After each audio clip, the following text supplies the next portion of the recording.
This is Jocko Podcast number 174 with Echo Charles and me, Jocko Willink. Good evening, Echo. Good evening. So, I was the commander of the training detachment, which runs the tactical kind of advanced training for the West Coast SEAL teams. And when I was in that position, one of the things that you have to do when you're in a leadership position is you have to give evaluations for everyone that works for you. You have to basically write down and evaluate how good they are and how well they do their job. This is normal for everyone in the Navy and everyone in the military, really. And in the Navy, it's a 5.0 system that you're getting graded on. So 5.0 is the best, and 1.0 is the worst. I don't know if you can go lower than that. You probably can, but there are rules about how many people you can put at the top. You have to, it's called forced ranking. Have you ever heard of that? Forced ranking means you have to actually rank everyone. So if you have 10 people working for you, you have to rank. This is my number one guy. This is my number two guy, all the way down through number 10. And so what you cannot do is you can't just say, hey, everyone's great. Everyone's a 5.0. That's you're not allowed to do that. And believe it or not, that's what people would do. Most people would just, they have to evaluate someone. Guess what they say? Hey, you're great. You do everything great. And you wouldn't think that the military, right? The military would have a hard time telling people like, hey, here's some areas where you need to improve. You wouldn't think that the military, especially like the SEAL teams, you know, the big tough SEAL is going to have a hard time telling someone, hey, this is where your performances could be better, right? Yeah. But actually, no one likes having those hard conversations. I should say just about no one likes having those hard conversations. And in fact, this is completely evident in the fact that there was an old evaluation system when I first got into the Navy, and there you didn't have to force rank. You could just make everyone perfect, basically, on paper. And that's actually what happened. That system was a 4.0 system. So it was 4.0 was the highest that you could get. Mm-hmm. And everyone was a 4.0 guy. Everyone got 4.0s in everything. And I actually have to take that back. And I think I might have talked about this before, but my first evaluation that I got at a SEAL team, I wasn't even in a platoon yet, but I was going through the initial training that you used to do at a SEAL team. When you got to the SEAL team, you did something called STT, which stood for SEAL Tactical Training, and it basically taught you a little bit more advanced skills than you learned in BUDS. And I got a 4.0 and everything, but I actually got a 3.8 in a category called Human Relations. Yeah. And I guess, you know, I talked to my friends, they're like, yo, we got 4.0 and everything. And everyone got a 4.0 except for me. Yeah. I got the 3.8. Dang. And so then you're supposed to get a counseling, right? And the officer that had written my evaluation and give me all 4.0 in tactics, 4.0 in this, 4.0 in the other thing, and then a 3.8 in human relations. And he had to counsel me because that's what you have to do. You have to go through and make sure that no one objects. And he looked at me and he said, you know, I gave you a 3.8 in human relations because I think you're a little too hard on people that are unsat. Sure. And yeah, I kind of took pride in that, you know, because at that time I wasn't really playing the game, you know. Mm-hmm. I kind of was thinking to myself, yeah, I that's right. Yeah. You know, if you're unsat, I am going to be hard on you. And you can probably guess of the group that I was in, which individual I was harder on than anyone else was actually that guy. Mm-hmm. So that was kind of funny. But, you know, after I got into a SEAL platoon, then everything was 4.0 all the time. And again, I'm not bragging at all about that because every single guy, we all had 4.0s across the board on everything, and everyone was the best SEAL in the SEAL teams ever in the history of ever. That's what it was like. Yeah. And everyone was, that's just the way it was. Everyone was the best. So the Navy realized this. Basically, the Navy realized that all the leaders were cowards And when it came to telling the truth to the troops about where they stood and where they could improve, so they made a change. They made this drastic change to the evaluation, and they changed it to this thing called forced ranking, where whatever there was percentages on how many people could be ranked at the highest level. Like it was like 10% of your people can be ranked at the highest level, and then 20% in the next tier, and it went on down the line. You didn't actually have to rank someone as bad, but you couldn't rank a bunch of people at the top. And it actually made a big difference all of a sudden. Because now all of a sudden you had to, if you were in a leadership position, you had to give some of your people some lower rankings. And you actually had to figure out who is better. And eventually what they did is, again, people not wanting to have hard conversations, eventually what they did is, because how you advance in the Navy is based on your evaluations, which is what we're talking about, but it's also based on how much time you have in grade. So you can't, if you're an E4, you can't make E5 for 3 years, or there's some random number. Like you cannot make E5 for 3 years. And so what they started doing is just ranking you based on how long you were there for. And so that's what they started doing. So basically it didn't really help, because you still ended up just saying, oh, well, you're just new and that's why you didn't get promoted. Well, I didn't really understand that. When the very first of the forced ranking evaluations came out, I had just made E5. And because I had just made E5, I got ranked at the bottom of the E5s in my platoon. And like I said, at this time, I wasn't really playing the game really fully. So I was went to my chief and my lieutenant with, hey, why am I at the bottom? How can I be the lowest ranking of the E5s? Because that's just wrong. What about this guy here? What about this guy over here? You tell me that this guy is doing a better job than I am, because I was working really hard and doing a good job. And they didn't disagree with me. What they said is like, look, yes, Jocko, you're definitely doing a better job than that guy, but here's the deal. They're up for promotion and you're not. And when you're up for promotion, you'll be at the top when it's your turn. And again, I wasn't really playing the game. So I said, oh, okay. I get it. Why didn't you just tell me that we're communists is what's going on here? And, no, we're not communists. It's just, this is just the way that the system works. And I said, okay, so what you're telling me is this is a communist system is what's happening. Thanks, comrade. And of course, they did their best to explain it to me, and I didn't really listen because, like I said, wasn't really playing the game at this time. I was a young, E5 getting after it. But eventually, it was me that was evaluating people and force ranking them. And then it was me that was explaining the rules of why people got ranked, where they got ranked, and why I gave them the grades that I gave them. And of course, I did this a bunch from when I was an assistant platoon commander and a platoon commander and a task unit commander. So I had done this a bunch, and now I was the officer in charge of the training detachment. And I had one of the guys that didn't like where he got ranked. He didn't like it. He thought he deserved higher. And he thought he deserved a bunch of 5.0s, the highest possible grade. And, maybe not on all the criteria, but on some of them. And he actually requested an office call with me, meaning he wanted to come and talk to me, which was kind of weird because at this time, people literally would just walk in my office all the time and, say, hey, what's up? I got to, they would talk to me about something. I was super casual about people coming to see me. No factor, right? So when this guy went and actually organized an official meeting with me, I was totally cool with it, but it was weird. And he came in and he had his evaluation with him and he put it on my desk and, he said something along the lines of, I got ranked in the middle of the pack and how did this happen? And I should be at the top or at least I should be near it and I should have 5.0s in this category and that category and this other category. And the guy himself, he wasn't a slacker by any stretch of the imagination. He was a good, really solid SEAL.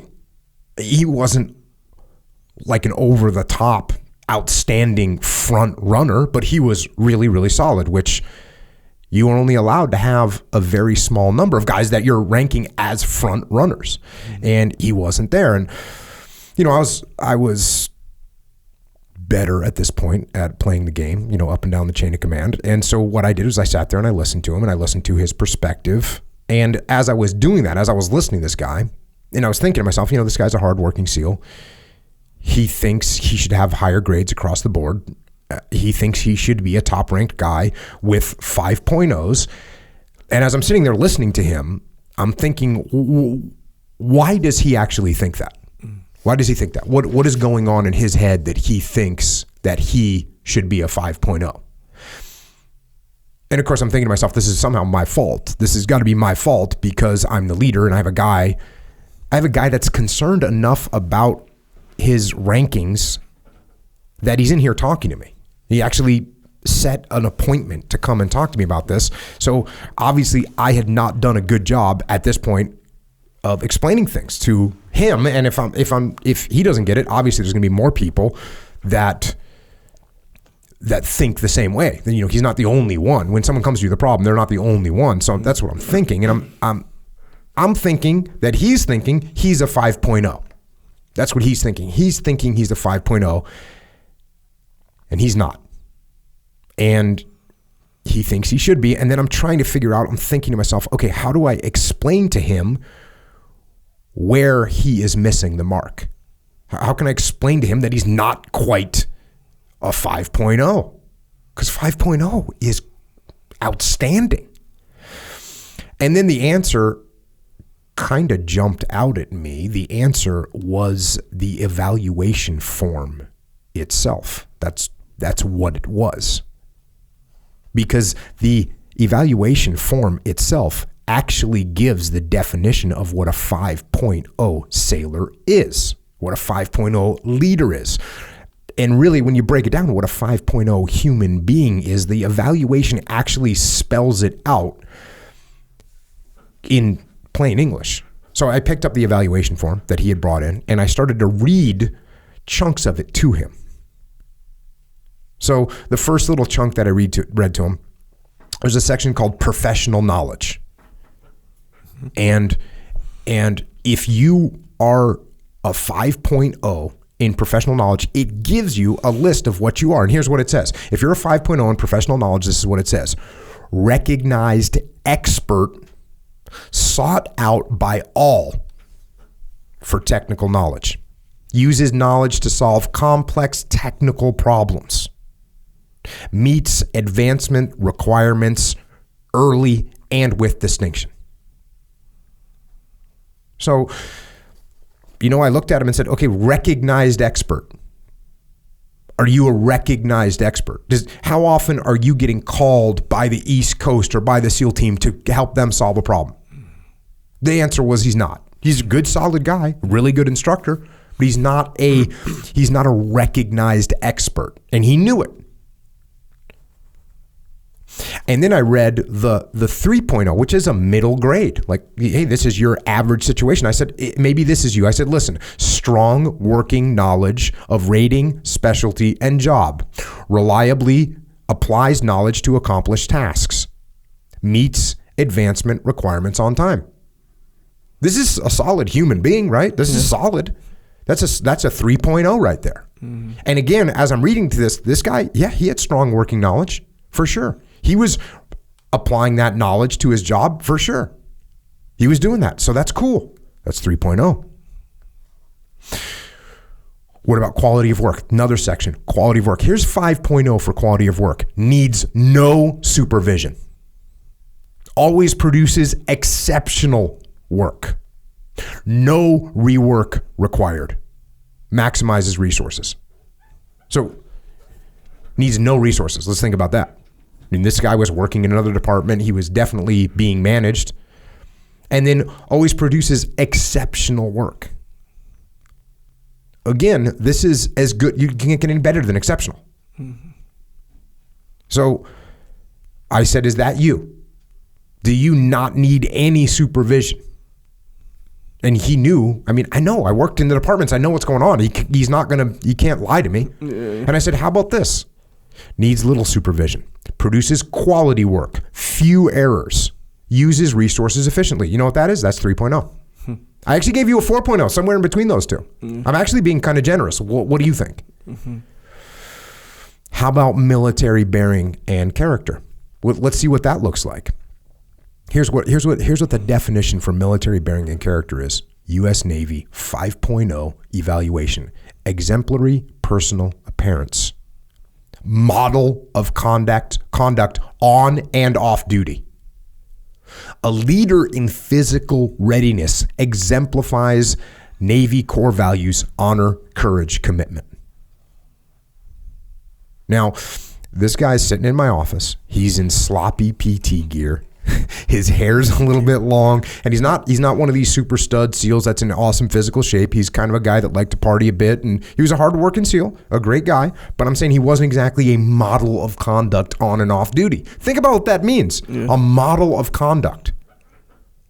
So that's 5.0. Then I said, listen, let me tell you what I tell him. Let me tell you what 3.0 is. Excellent personal appearance, excellent conduct, conscientiously complies with regulations, complies with physical readiness program, lives up to Navy core values, honor, courage, commitment. That to me, you're a pretty squared away guy, but look, how'd you do on that last PT test? Right? Because you didn't knock it out of the park. I know that.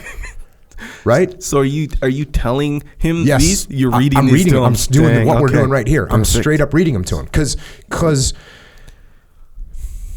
it's really obvious that these standards are very, very high. And also here's the bottom of the barrel. Okay, this is 1.0. 1.0 for values or for military bearing and character. This is 1.0. Consistently unsatisfactory appearance, poor self-control, conduct resulting in disciplinary action, unable to meet one or more physical readiness requirements, fails to live up to one or more Navy core values, honor, courage, commitment. So this guy clearly is not a 1.0. That's a bad sailor. But this guy's solid. He's in the middle. I think I had him with a 4.0. I said, are we good with a 4.0? Or are you going to tell me that you crushed, that you were the leader of the pack on the last PT test that we did? What you tell me? Were you the 5.0? No, couldn't honestly say it. And by now he kind of got the message that he's no 1.0, but he definitely wasn't a 5.0 either. And clearly what I realized is he never actually read through what those standards were. And clearly that was my fault for not making sure that this guy and the rest of the people at my command understood what the grading criteria was. And I started to try and do that. And I started to realize that the grading criteria was actually solid. And it was a good guide to being a really good SEAL, a really good sailor, a really good person. And as you read through some of these 5.0 qualities, here's the one for command organizational climate / equal opportunity.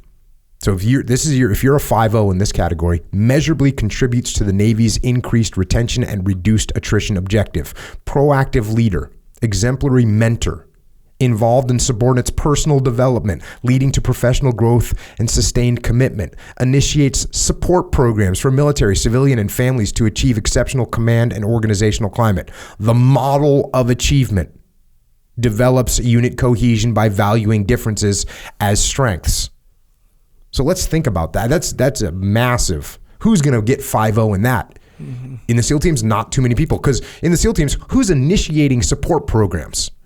It means you're actively starting a program to help support, right? There's not a lot of guys that are going to hit 5.0, and that's the way it should be.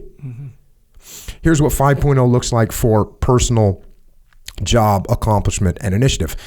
Energetic self-starter. Completes tasks or qualifications early, far better than expected. So you're not just you're doing it early, and it's still even better than everyone else. Plans and prioritizes wisely and with exceptional foresight. Seeks extra responsibility and takes on the hardest jobs. That's 5.0. Here's the 5.0 for teamwork. Team builder. Inspires cooperation and progress. Focuses goals and techniques for teams. The best at accepting and offering team direction. That's a team player. That's teamwork.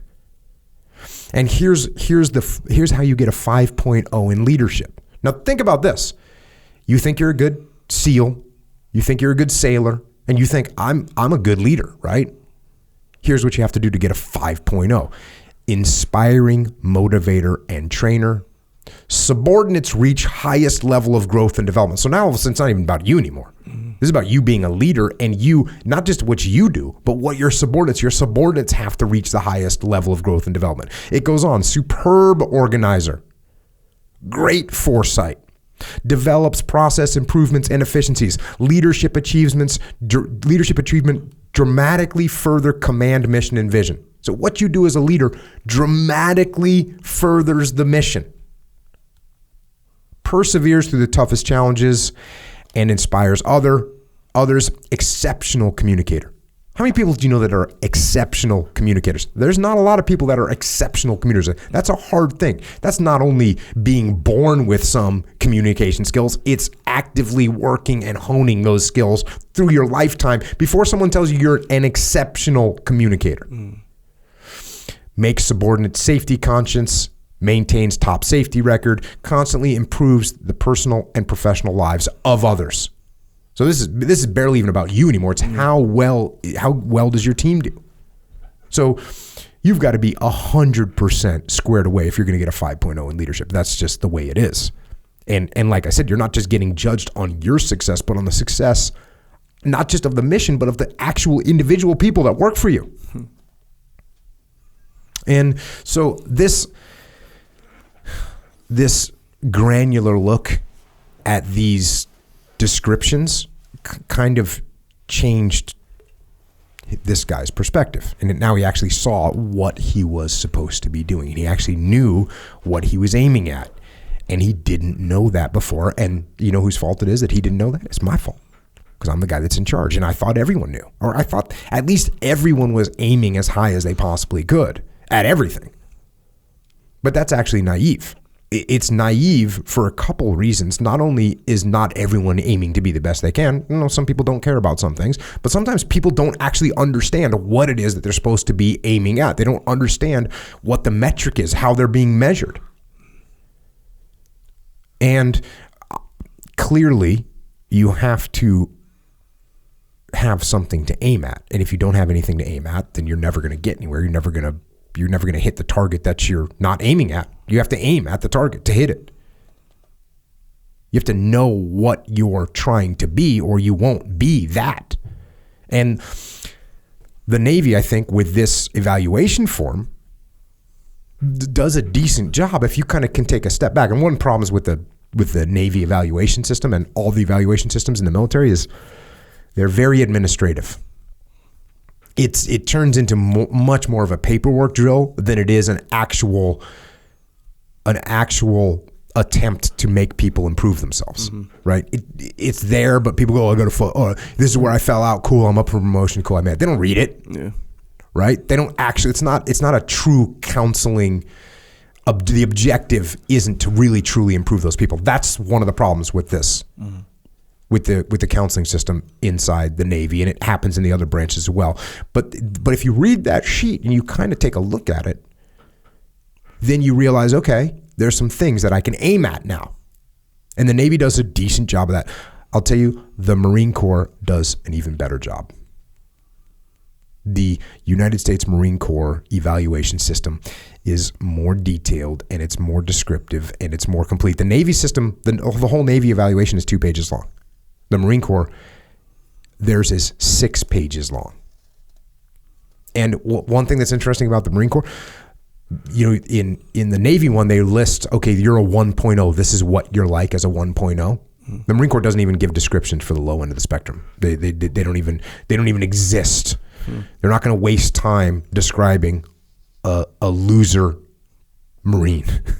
They have a higher minimum standard basically, but this is one thing that struck me. The first time I kind of noticed the Marine Corps evaluation system, because it's an administrative thing, so it's not like I would see it on a regular basis. When I was in Ramadi, I was in the Brigade Tactical Operations Center, and I was probably there for a meeting with the brigade commander or whatever, and was there for whatever reason. And one of the Marine officers was in there who I knew, and we were kind of talking. And he was filling out an evaluation for one of his guys, and he was on the back page of his evaluation. And I was just, being nosy, I guess, looking at what it was like, looking at what their system was like, comparing it to our system.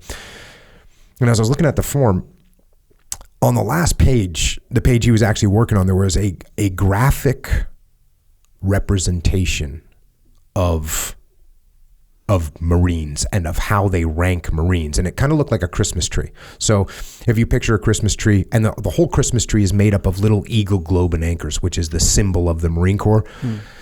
And so there's a bunch of little eagle, globe, and anchors, and they're all positioned on this piece of paper, and it looks like a Christmas tree.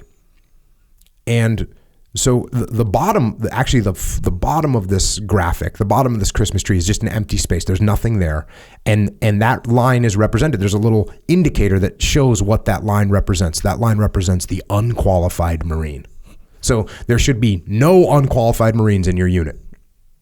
And then it goes up one level, and now you've just got one single eagle, globe, and anchor representing one Marine, and this is, it looks like the trunk of the Christmas tree. And that line is labeled a qualified Marine. So now you've got one guy, or percentage-wise, one person that is simply just a qualified Marine. He's qualified, but there shouldn't be that many of them. And then they go, now you picture a Christmas tree above the trunk. Now it's a big wide area, and that's where they go to this next level, which has the most, it's like the middle third of the Christmas tree. And that area, they labeled that area one of the many highly qualified professionals who form the majority of this grade. So the biggest chunk of people is sort of in the middle third of this Christmas tree, and that's what it is. Hey, that's where most of the guys are. They're just highly qualified people. They make up the most of this group that I'm evaluating, and there they are. And then above that third on this Christmas tree is now the Christmas tree is getting smaller, right? So now we're getting into a narrow group. Mm-hmm. In this narrow group is labeled, and it's called, so if you're in this group, you're being labeled as one of the few exceptionally qualified Marines. And that, again, that's a much smaller number than that middle group. And then you get to the top of the Christmas tree, where there is a single eagle, globe, and anchor representing the very best of this group. And it's up there alone at the pinnacle of performance. And there's a label for this singular Marine at the top of his group. And the label says, the eminently qualified Marine. And I remember when I read that, when I read those words, the eminently qualified Marine. And I thought to myself, that is the ultimate praise. And that's pretty much how the Marine Corps evaluation ends. And it ends in this epic way because it is, and it's weird to say this, it's an epic document. It's an epic document. And I want to talk about this document today. And I want to start off by the way that the document itself starts off. So this is the Marine Corps Fitness Report. This is how they grade Marines. And it starts off with the Commandant's guidance. So the first thing they get is guidance from the most senior Marine in the Marine Corps. And the Commandant's guidance says, the completed fitness report is the most important information component in manpower management. It is the primary means of evaluating a Marine's performance and is the Commandant's primary tool for the selection of personnel for promotion, augmentation, resident schooling, command, and duty assignments. Therefore, the completion of this report is one of an officer's most critical responsibilities. Inherent in this duty is the commitment of each reporting senior and reviewing officer to ensure the integrity of the system by giving close attention to accurate marking and timely reporting. Every officer serves a role in the scrupulous maintenance of this evaluation system, ultimately important to both the individual and the Marine Corps. Inflationary markings only serve to dilute the actual value of each report. Reviewing officers will not concur with inflated reports. So out of the gate, we're getting put in check. Yeah. Do not come here telling everyone they're great. That's not going to fly. Yeah. We're rejecting that outright from the start. Now we start the evaluation. And again, this is set up a little bit similar to the Navy, and they start breaking out what your performance is based on. The first thing that it's based on is mission accomplishment. And mission accomplishment, they break into two things. The first thing is performance. So here's what it says about performance of mission accomplishment. Results achieved during the reporting period. How well those duties inherent to a Marine's billet, plus all additional duties formally and informally assigned, were carried out. Reflects a Marine's aptitude, competence, and commitment to the unit's success above personal reward. Indicators are time and resource management, task prioritization, and tenacity to achieve positive ends consistently. So the low end, it says meets requirements of billet and additional duties, aptitude, commitment, and competence meet expectations, results maintain status quo. So that's like you're doing your job. Mm-hmm.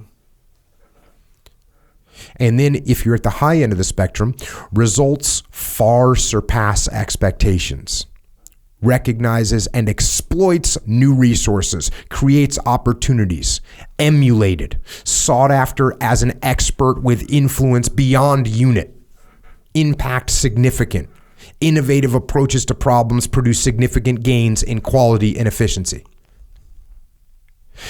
If you just take that single bullet and that's what you try and achieve, you're smoking. Yeah. You're crushing. You have someone like that working for you, and you're in heaven because this guy's going to make things happen. Mm-hmm. Next up, proficiency demonstrates technical knowledge and practical skill in the execution of the Marine's overall duties. Combines training, education, and experience. Translates skills into actions, which contribute to accomplishing tasks and missions. Imparts knowledge to others.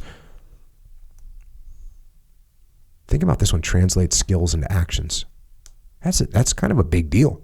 How many people have skills, but they can't translate them into actions? Mm-hmm. Think about that's your life. Oh, yeah. Hey, you got some skills, but you don't use them. You can't put them anywhere. You can't put them into effect. Here's the middle grade for proficiency. Demonstrates mastery of all required skills. So if you've mastered your skills, you're still just like in the middle. Mm. Expertise, education, and experience consistently enhance mission accomplishment. Innovative troubleshooter and problem solver. Effectively imparts skills to subordinates. These are the kind of things where if you know that you're supposed to impart skills to your subordinates, you pay attention to it, you start doing it. Mm. But you might not recognize that that's part of your job, that's part of your life. Here's what it sounds like if you're an expert. True expert in field. Knowledge and skills impact far beyond those of peers. Translates broad-based education and experience into forward-thinking, innovative actions. Makes immeasurable impact on mission accomplishment. Peerless teacher selflessly imparts expertise to subordinates, peers, and seniors. Think about that. That is a high bar. Man. That is a high bar. You could work diligently every single day and fall short of that. Yeah. But let me tell you, it's important that you know that you should be working towards it. Yeah. Next section, individual character. Isn't it legit when you're going to grade someone on their character? This is outstanding. Yeah. This is outstanding. How many people are not thinking about what their character is? How many people are not actively minding the way that their actions reflect their character? Yeah. Happens all the time. Oh yeah. If we were thinking about it, if you knew you were getting graded on it, maybe you wouldn't take those base actions. Yeah. kind of goes along with like how you said that one time. Like, imagine someone's videotaping you, Yes. you know, and they're going to do the playback. It's like, man, if you have that in the back of your mind, you act right. That's the first step, though, Yeah. because that's the first step, because you might think, well, I'm being videoed, but this is what I'm expected to do. So you might be doing something that's not correct. You might be off chart. You might be aiming at the wrong thing. Hey, I'm acting like a tough guy. I want everyone to know that I'm tough. You realize, oh, that's actually stupid. Yeah. Oh, yeah. Huh. So you can have in your mind that I'm going to keep my character, but you're wrong, because you might be aiming at the wrong thing. Yeah. So this gives you some pretty specific things to aim at. Yeah. Topic number 1, courage.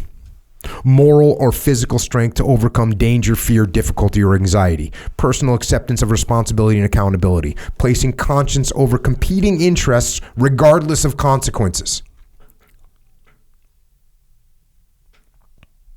Conscious, overriding decision to risk bodily harm or death to accomplish the mission or save others. The will to persevere despite uncertainty. What if you're thinking about the fact that you're getting graded on your will to persevere despite uncertainty? You think about that every day. You don't know what your future holds, but you're going to persevere regardless. Think if you're getting graded on that every day. Here's what the bottom end of the spectrum is. Demonstrates inner strength. So at the minimum, you're demonstrating inner strength. And acceptance of responsibility commensurate with the scope of duties and experience, willing to face moral or physical danger in pursuit of mission accomplishment. So even at the low end of the spectrum, you're still willing to face danger, moral or physical challenges. Here's the middle. Guided by conscience in all actions. Proven ability to overcome danger, fear, difficulty, or anxiety. Exhibits bravery in the face of adversity and uncertainty. Not deterred by morally difficult situations or hazardous responsibilities. How often are people deterred by difficult situations? Daily. Morally difficult situations. That's hard. Here's at the top of this spectrum for courage. Uncommon bravery and capacity to overcome obstacles and inspire others in the face of moral dilemma or life-threatening danger. Now, it's not even just about you. You have to actually take it to a level where you're inspiring others. Demonstrated under the most adverse conditions. Selfless. Always places conscience over competing interests regardless of physical or personal consequences. That's that competition we talked about. The competition between, I'm going to take care of myself and I'm going to take care of the team. I'm going to take care of the mission. Between what's right to do instead of what is easy to do. The next section that you get graded on your individual character is effectiveness under stress. This is just outstanding. Because think about this. You don't even see this in business. I don't see this when people evaluate each other in the business world, but there's stress in business world. It's a different kind of stress, but it's stress. Yeah. Here's effectiveness under stress. Here's what you're doing. Thinking, functioning, and leading effectively under conditions of physical and or mental pressure. Maintaining composure appropriate for the situation while displaying steady purpose of action, enabling one to inspire others while continuing to lead under adverse conditions. Physical and emotional strength, resilience, and endurance are elements. Low end of the spectrum. Exhibits discipline and stability under pressure. Judgment and effective problem-solving skills are evident. It's the low end of the spectrum, by the way. How many people do you know that don't exhibit any discipline or stability under pressure? Right? Yes, There's sir. all kinds of people. Yeah. There's all kinds of people. And we know, when's the last time you didn't do a good job under pressure? Probably this morning. It happens, right? Yeah, fully. Yeah, Right? very It common. happens. Yeah. Especially when you're not thinking about it. Especially when you're not aimed at the correct response to pressure. Yeah. Especially when you haven't put a standard in your mind. Remember when you used to kind of freak out in jiu-jitsu when you got claustrophobic, right? Sure. Yeah. Right? Sure. You'd get in a position. Yeah. Yes, sir. Yeah. Usually side control, right? You didn't like that. the pressure on the neck, the pressure on the chest. There were more circumstances surrounding those, scenarios. Additional but yes. mental and moral problems. Yeah, it would have to. Yeah, okay. Yes, I do remember that. Yeah. At some point, you said to yourself, all right, I cannot act that way anymore. Yeah. You set a bar for yourself. Yes, sir. That's the beginning of solving the problem. Yeah. That's what I love about this. It's actually setting a bar of when you're under stress, this is how you got to act. Yeah. If you're a little above average for effectiveness under stress, here's where you're at. Consistently demonstrates maturity, mental agility, and willpower during periods of adversity. Provides order to chaos through the application of intuition, problem-solving skills, and leadership. Composure reassures other. Imagine you're on a team and this is the average guy. This is just so impressive. But my point is, unless you tell your guys what average is, they won't know it. Yeah. They don't understand it. Yeah. Here's the high end. So this is when you look at your troops and you say, this is what I want you to do when we come under massive amounts of stress. Here's the model I want you to try and perform as. Demonstrates seldom matched presence of mind under the most demanding circumstances. Stabilizes any situation through the resolute and timely application of direction, focus, and personal presence. Now, when I was doing this, I was actually only going to read the high end when I was thinking about this, but then I realized each one of these builds, and that person at the high end already has the other two, but there's other elements in there that aren't mentioned in the high end. So you got to mention them, and you assume when someone's on the high end, they got those. Obviously, they got the lower end things wrapped up. Right. So you got to combine all these three together: the low grade, the middle grade, and the high grade.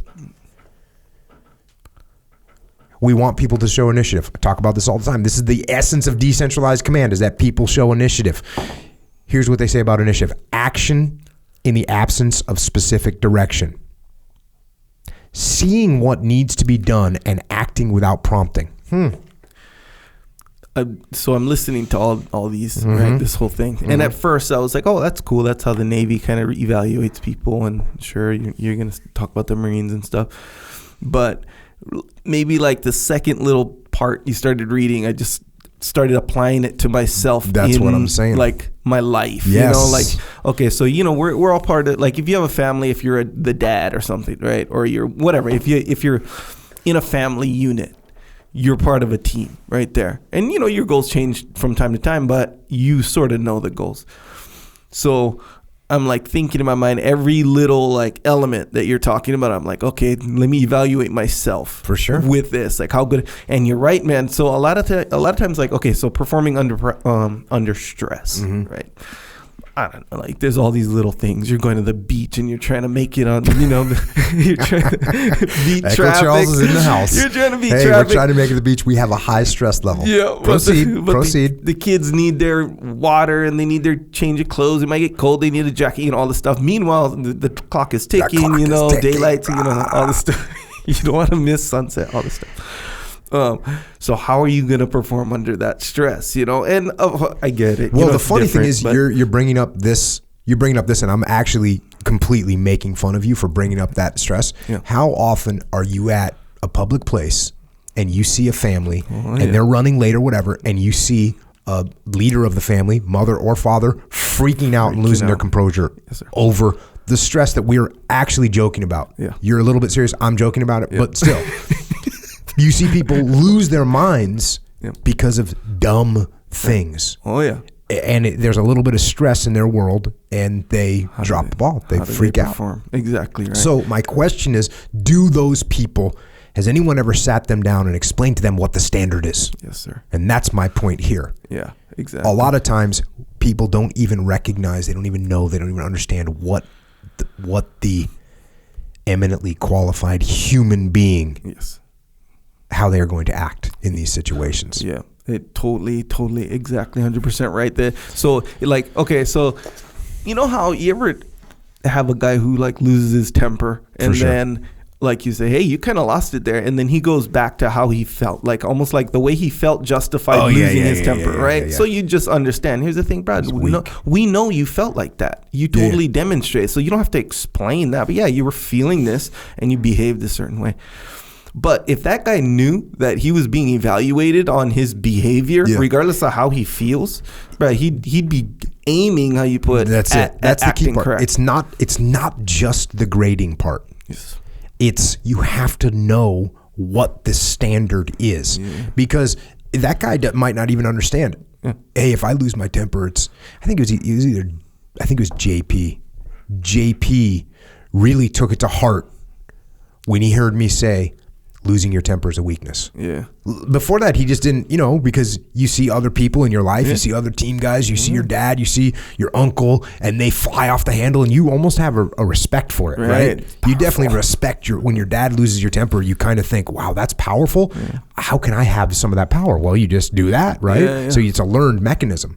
And then eventually you realize, or someone tells you, hey, when you lose your temper, you're not in control. Matter of fact, you're not in control at all. And whatever made you lose your temper is controlling you. Yeah. And losing your temper is a weakness. Yeah. And so that's the big difference. It's not just, hey, you're being graded, you're being watched, which is definitely a great mindset to have, but you have to understand what the parameters are that you're being measured by, that you're being graded on. Yeah. And that's where this comes into play. The next section I just started with, initiative.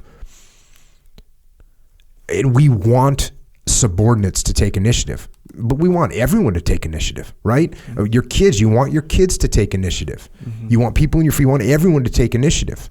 I used to say to the young SEAL platoon commanders and task unit commanders, I would say, imagine if every one of your fire team leaders just was doing something smart. They just took initiative and made it happen. Yeah. Your job becomes so easy because you don't have to control everything. Everyone's just making things happen. That's initiative. So here's what it says about initiative. Action in the absence of specific direction. Seeing what needs to be done and acting without prompting. The instinct to begin a task and follow through energetically on one's own accord. Being creative, proactive, and decisive. Transforming opportunity into action. So that's what initiative. If you're on the low end, you demonstrate willingness to take action in the absence of specific direction.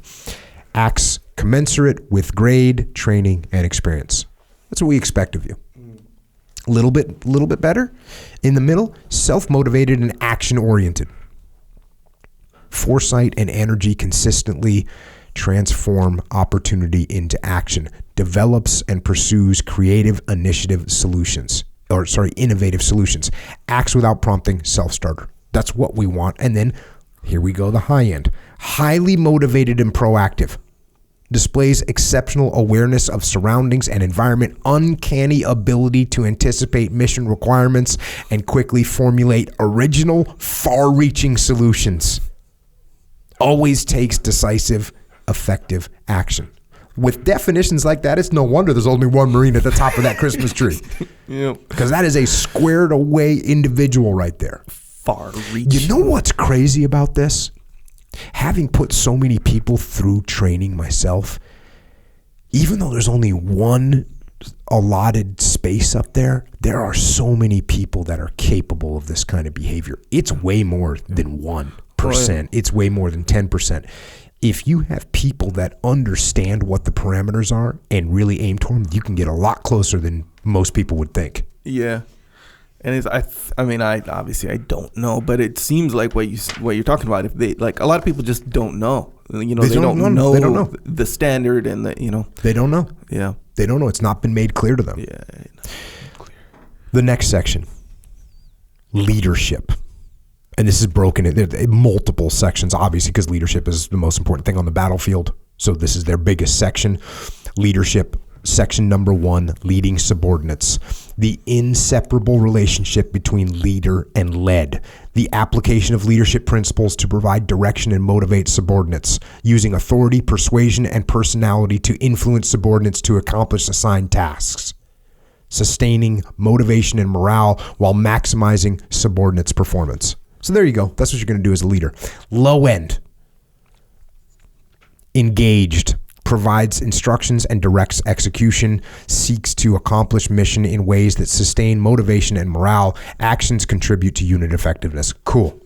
So you're acceptable. Yeah. Middle ground. Achieves a highly effective balance between direction and delegation. We're talking a little dichotomy.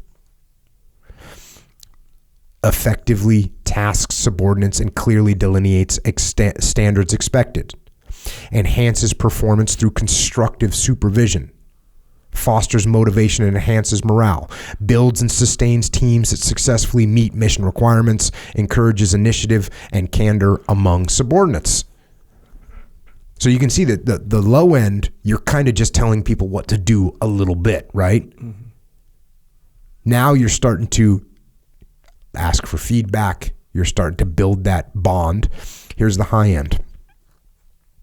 Number one thing for the high end: promotes creativity and energy among subordinates by striking into the ideal balance of direction and delegation. Achieves highest levels of performance from subordinates by encouraging individual initiative. That's decentralized command. I'm going to let you guys run, and that's going to maximize performance. This is an incredible term. Engenders willing subordination, loyalty, and trust that allows subordinates to overcome their perceived limitations. Willing subordination, when your team actually wants to follow you. Yeah. Personal leadership fosters highest level of motivation and morale, ensuring mission accomplishment even in the most difficult circumstances. Next section, developing subordinates. Commitment to train, educate, and challenge all Marines regardless of race, religion, ethnic background, or gender. Mentorship, cultivating professional and personal development of subordinates. Developing team players and esprit de corps. Ability to combine teaching and coaching. Creating an atmosphere tolerant of mistakes in the course of learning. You don't think about that very often in the Marine Corps. Hey, we're tolerant of mistakes. That's how you learn. Low end of the spectrum. Maintains an environment that allows personal and professional development. Ensures subordinates participate in all mandated development programs. Middle ground. Develops and institutes innovative programs. So you're proactively trying to bring up and raise your subordinates, make them better. To include PME, which is professional military education, that emphasize personal and professional development of subordinates, challenges subordinates to exceed their perceived potential, thereby enhancing unit morale and effectiveness, creates an environment where all Marines are confident to learn through trial and error. As a mentor, prepares subordinates for increased responsibilities and duties. By the way, this is the number 2 item under leadership. The first one is leading. The second one is developing your subordinates. Here's the top end of the spectrum. Widely recognized and emulated as a teacher, coach, and leader. Any Marine would desire to serve with this Marine because they know they will grow personally and professionally. Subordinate and unit performance far surpasses expected results due to mentorship and team building talents. Attitude toward subordinate development is infectious, extending beyond the unit. That's bold. Now you are training your people so well that other people in other units are starting to train their people. Think about that impact right there. That's how you develop. You develop your subordinates so much that some other leader in a different company, in a different platoon, in a different battalion says, we're going to start following that program. I'm going to start stepping it up. Yeah. That's leadership right there. Section number 3, setting the example. The most visible facet of leadership, how well a Marine serves as a role model for all others. Personal action demonstrates the highest standards of conduct, ethical behavior, fitness, and appearance. Bearing, demeanor, and self-discipline are elements. Low end. Maintains Marine Corps standards for appearance, weight, and uniform wear. Sustains required level of physical fitness. Adheres to the tenets of the Marine Corps values. Fine. You're accepted. Middle grade. Personal conduct on and off duty reflects highest Marine Corps standards of integrity, bearing, and appearance. Character is exceptional. Actively seeks self-improvement in wide-ranging areas. Dedication to duty and professional example encourage others' self-improvement efforts. That's the middle grade. In the middle grade, you reflect the highest Marine Corps standards of integrity, bearing, and appearance. You know what that means? That means 24 hours a day you're in the game. That's what that means. It means you're actively seeking self-improvement in wide-ranging areas. You're trying to get better everywhere. That's middle ground, by the way. High ground. Model Marine.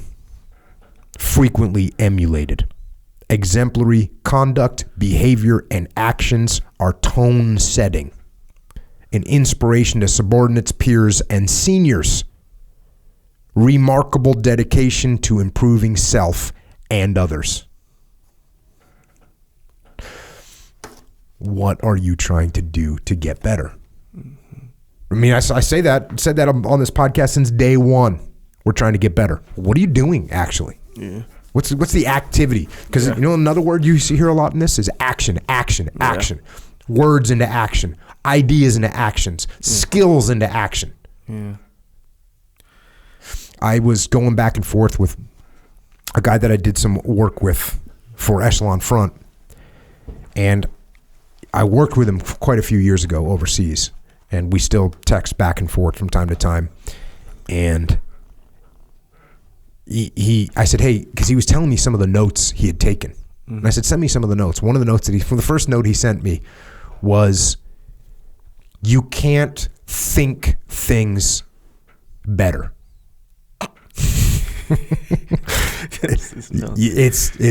It's a solid piece of advice, because he's one of these guys that was a thinker, right? A big thinker. Sure. And I'm all about thinking. Let's develop our brain.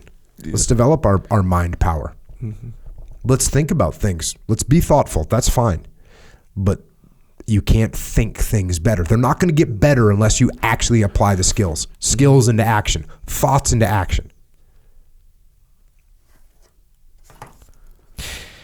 Next, ensuring well-being of subordinates.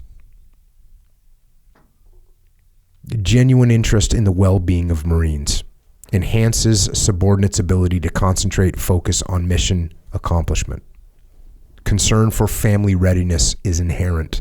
The importance placed on welfare of subordinates is based on the belief that Marines take care of their own. Low end of the spectrum deals confidently with issues pertinent to subordinate welfare and recognizes suitable courses of action that support subordinates' well-being, applies available resources allowing subordinates to effectively concentrate on the mission. At a minimum, you're absolutely taking care of your people. Middle grade instills and or reinforces a sense of responsibility among junior Marines for themselves and their subordinates. Actively fosters the development of and uses support systems for subordinates which improve their ability to contribute to unit mission accomplishment. Efforts to enhance subordinate welfare improve the unit's ability to accomplish their mission. People don't think about that fact. The people that are actually accomplishing the mission are people. If those people aren't ready to perform because you've neglected them, you're not going to be able to accomplish the mission. High grade noticeably enhances subordinates' well-being, resulting in measurable increase in unit effectiveness. Maximizes unit and base resources to provide subordinates with the best support available. Proactive approach serves to energize unit members to take care of their own, thereby correcting potential problems before they can hinder subordinates' effectiveness. Widely recognized for techniques and policies that produce results and build morale. Builds strong family atmosphere. Puts motto, mission first, Marines always, into action. Boom. Last section for leadership. Communication skills. The efficient transmission and receipt of thoughts and ideas that enable and enhance leadership. Equal importance given to listening, speaking, writing, and critical reading skills. interactive, allowing one to perceive problems and situations, provide concise guidance, and express complex ideas in a form easily understood by everyone. Allows subordinates to ask questions, raise issues and concerns, and venture opinions. Contributes to a leader's ability to motivate as well as counsel. Minimum. Skilled in receiving and conveying information, communicates effectively in performance of duties. That's the minimum. Above average. Middle grade. Clearly articulates thoughts and ideas verbally and in writing. Let's think about that. Middle ground. Do you know how hard it is for people to clearly articulate thoughts and ideas verbally and in writing? It is a skill you need to work on all the time. By the way, this gets you a middle grade here. Yeah. Communication in all forms is accurate, intelligent, concise, and timely. Those standards: accurate, intelligent, concise, and timely. Communicates with clarity and verve, ensuring understanding of intent or purpose, encourages and considers the contributions of others. High grade. Here we go. Highly developed facility in verbal communication. Adept in composing written documents of the highest quality. Combines presence and verbal skills which engender confidence and achieve understanding irrespective of setting, situation, or size of group addressed. Displays an intuitive sense of when and how to listen.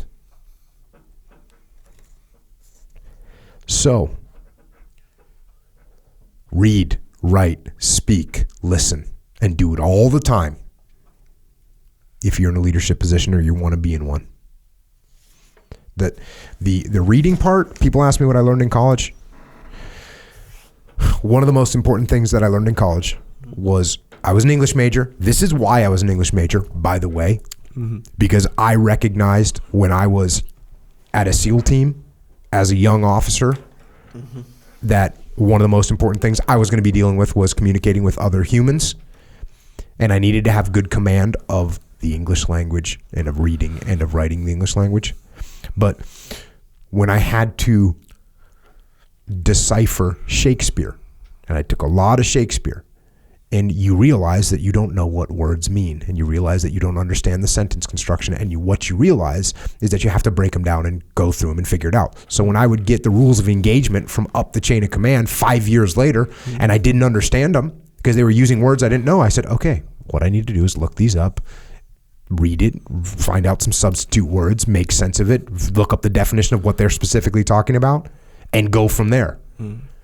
Because when you if you just open up Shakespeare and you don't understand something, what do? You say it's stupid.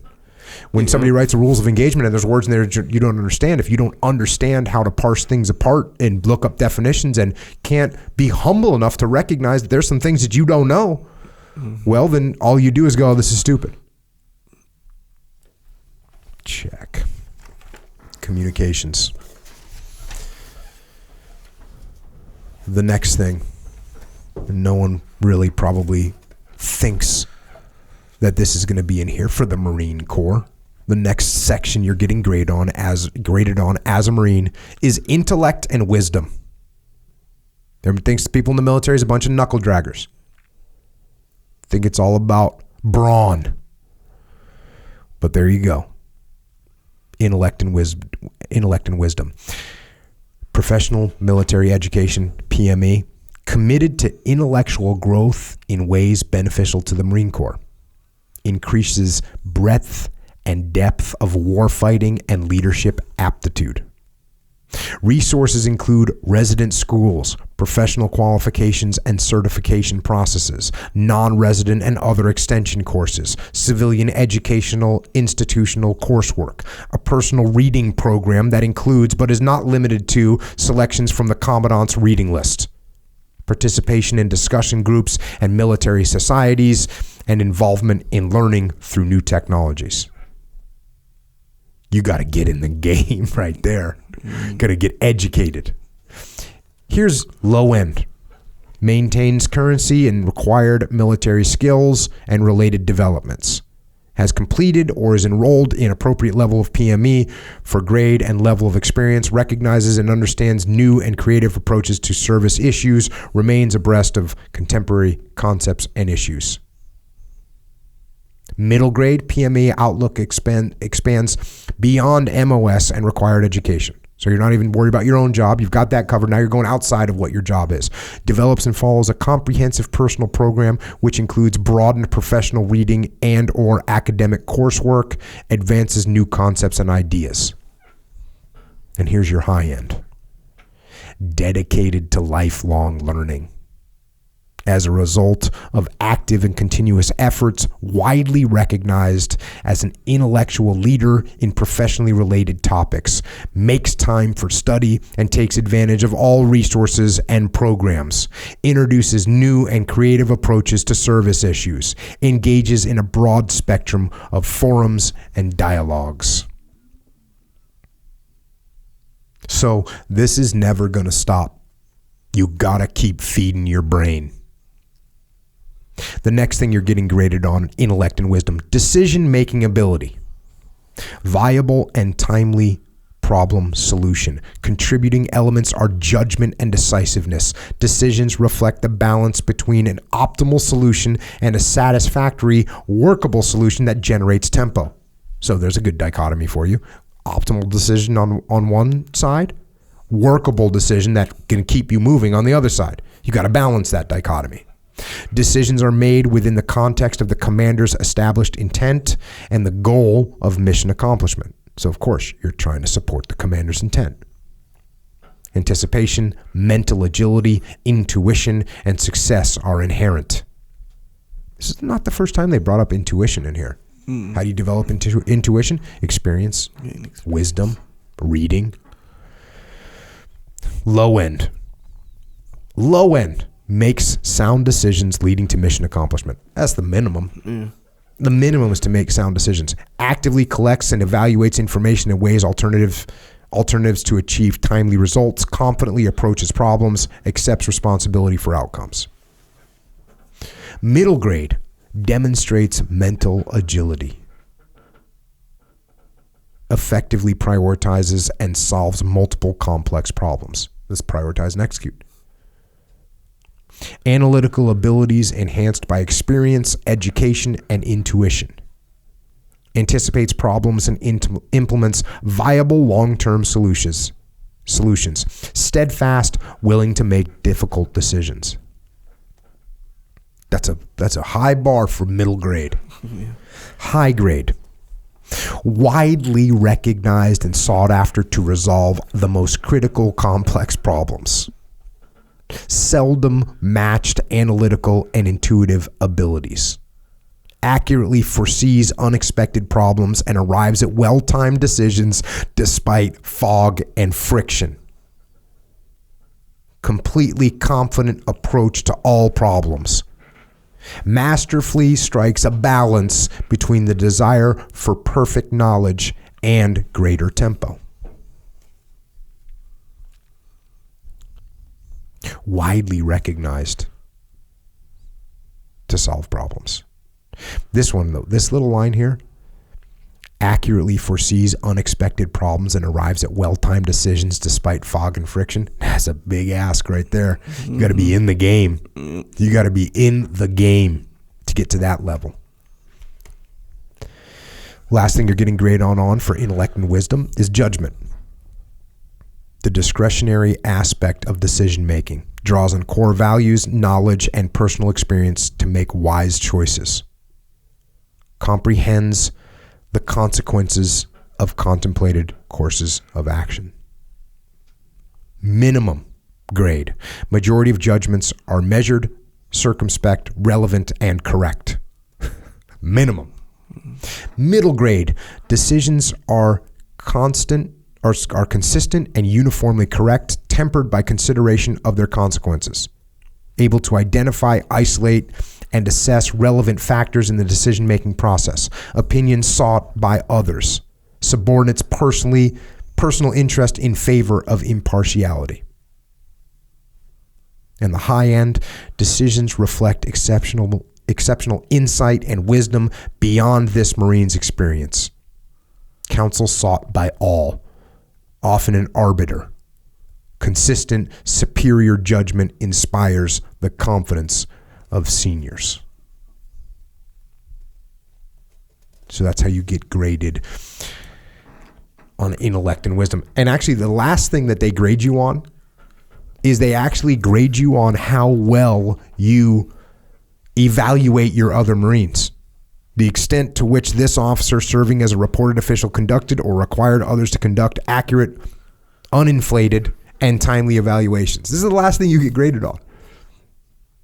And they go through, the low end is like you did a good job. The high end is you do an outstanding job, but they're grading you on how well you grade. And then you get to the last page, this is where you have the Christmas tree, the Eagle, Globe, and Anchor Christmas tree. Comparative assessment. Provide a comparative assessment of potential by placing an X in the appropriate box. In marking the comparison, consider all the Marines of this grade whose professional abilities are known to you personally. And then you go through that tree. The unqualified, unsatisfactory, a qualified Marine, one of the many highly qualified professionals who form the majority of this grade, one of the few exceptionally qualified Marines. And then you get to the top, the singular Marine at the top, who is the eminently qualified Marine. The eminently qualified Marine. And that's what I think makes this interesting, is to consider that statement, eminently qualified, and think about where you're at. And you're not at the top. I'm not at the top. None of us are at the top. Who can be? But what are we striving to be? What are we striving to be? Are we striving to be the most eminently qualified human being that we can be? Do you even know what that means? Do you even have those thoughts in your head? I'm guessing you don't. I barely do. I know I've had vague thoughts. I know I had definitions that floated around in my head of what I was trying to be, what I'm trying to be today. But why aren't those solid? Why aren't they? I was thinking about this. I was talking to Dave Burke. Good deal, Dave. Yeah. Good deal, Dave. And I was like, hey, we need to build this. Basically, an evaluation system for humans to become eminently qualified as a human. What does that look like? Not only to grade yourself, but to actually know what you are trying to be. So Dave and I will work on that. So stand by to get some. And until we do get that out, then think about, are there areas that you know what the goal is, that you're walking around thinking that you deserve a 5.0, but you really actually deserve a 2? I know I do that.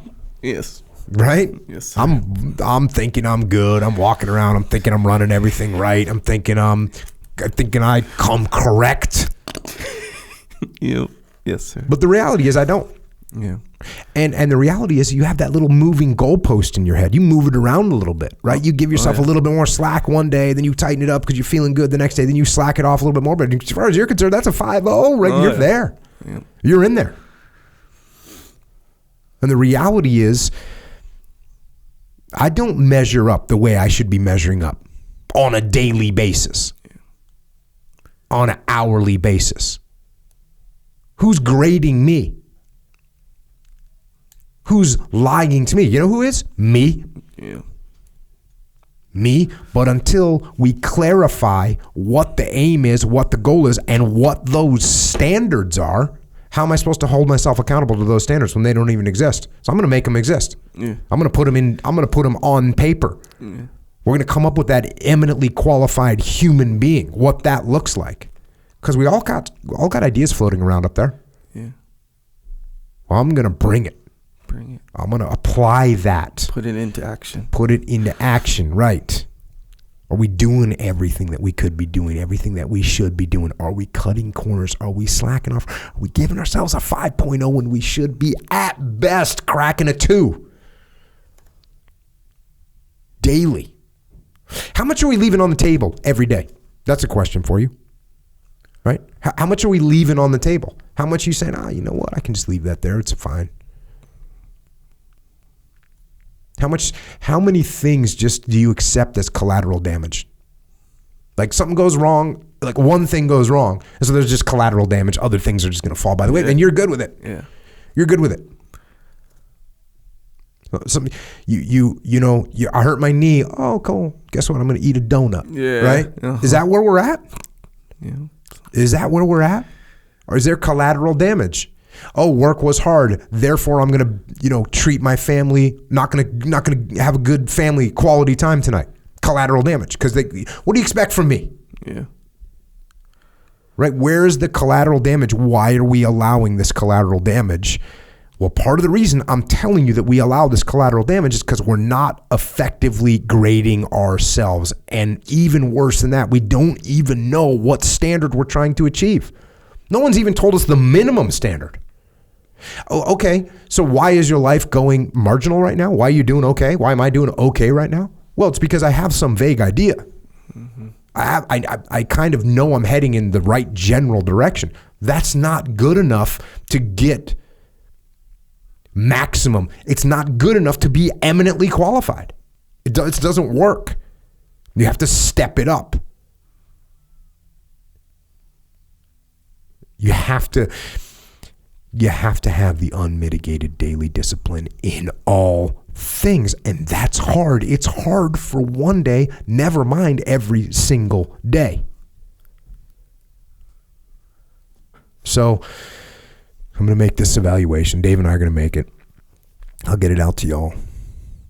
And until then, and I'll try and get it turned around as quick as possible, at least some kind of what is it called? An early version, a beta test. Sure. Is that what it's called? Sure. I think like that's a technology right, term, right. Beta. Yeah, sure. Yeah. Beta test. We'll get a beta test. We'll try and get something out there quick. And until then, start looking at yourself. As usual, your strengths, your weaknesses, and start trying to see where you can improve. Start moving towards the goal of becoming the eminently qualified human being. That's where we're heading. And I think that is all I've got for tonight. So, Echo Charles, what do you got? Well, I know we're trying to step up. Yep. Well, you got thoughts? Well, yeah. So you actually mentioned it in like right there at the end there, where all these little not little, but all these evaluations are like, you do this consistently and all this stuff. So there's two kind of parts to that. When I was thinking, you have to do all these good things, right, to be the minimum, or to be the, you can't even really be in the group if you're not in the minimum, right? But you got to do those things every day. Like you have to essentially be known for these things. Yes. So how we get jammed up, I think, when we are conscious of like, how good am I doing in XYZ area of my life or whatever. And if it's something that you're working on, a lot of times we don't get the accurate evaluation to ourselves because we'll do it really good one day. And we'll do it really good 2 days. And I'm like, dang, I'm pretty good at this. Mm-hmm. So I'm going to go ahead and give myself like a 4 or whatever. But meanwhile, you only did it twice. In the whole week, you did it twice. You're so happy because it's this big change because you usually do it 0 times. Yeah. So you're like, hey, I got this. Your minimum bar was set so low that you think you're crushing it. Oh, yeah. 2 times I did this thing. Because in your mind, you kind of are, comparatively speaking. But the thing is, like, if you have a standard and stuff, then you can act more accurately. But we don't have standards. So in your mind, it feels like, oh, I got this. I got it licked. I'm a 4 now. I used to be a 1. I'm a 4 now. So, meanwhile, you're not a 4. You're actually still a 1. Yeah, really, completely. Yeah, but you think you're. And there's also this. There's also, and I talked to Dave about this a little bit.